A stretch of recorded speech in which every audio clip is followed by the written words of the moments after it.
Okay, from this pamphlet, I picked up three words: wireless, low cost, and my favorite, mashed potato. So here we're here with Mr. Steve Song. Steve Song From the Village Telco. And the idea behind the Village Telco is a low-cost telephone company that anyone can build. And the heart of that is these devices, which we call mesh potatoes. And what they are is a low-cost wireless mesh device. And what that means is it's wireless, it's Wi-Fi, so it's in the unlicensed band. You don't need a license from the regulator in most countries to use it. And it's a mesh, which means that each device is a repeater for the next one. So the more devices you add to the network, the larger your network becomes. But and there are lots of devices on the market like that. What's different about ours is that we've put an analog telephony adapter into the motherboard of this device, so you can plug a plain old telephone, an ordinary telephone, into these devices and start making calls. In fact, these devices, the mesh potatoes, they don't need a server. You can just plug a bunch of them in and start making phone calls between them. So they create instant autonomous telephone infrastructure. But obviously, if you're an entrepreneur, you actually want to make a business out of it. So and that's where the server portion of the Village Telco comes in, which allows you to gateway calls from that network onto the public switch telephone network, to the mobile operators, that kind of thing.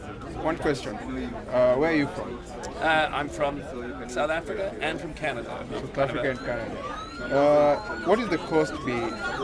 Is there a huge cost to all of this? And what is the end cost if it turns into the entrepreneurial bit? Okay, the principal cost is actually these devices themselves, the mashed potatoes. And right now they sell for about 9,000 shillings a piece. Wholesale about 25% less than that. And we actually hope to get that price substantially down once we go into producing larger numbers. And that's the main cost. I mean, the server, you can use a netbook as the server. That's not really a problem. And that infrastructure belongs to you once you've set it up. So you can offer free local calls, and there's no cost except for the maintenance of the actual devices. Now, if you're gatewaying to the public switch telephone network or to long-distance voice over internet service providers, or the mobile operators, obviously there are charges involved in that, and that's where an entrepreneur can make money by actually, making a small margin on gatewaying calls out there. The other thing to know about this is that it's an internet device, so the voice is all voice over internet, which means that you're also an internet service provider by providing access through these devices. Yeah.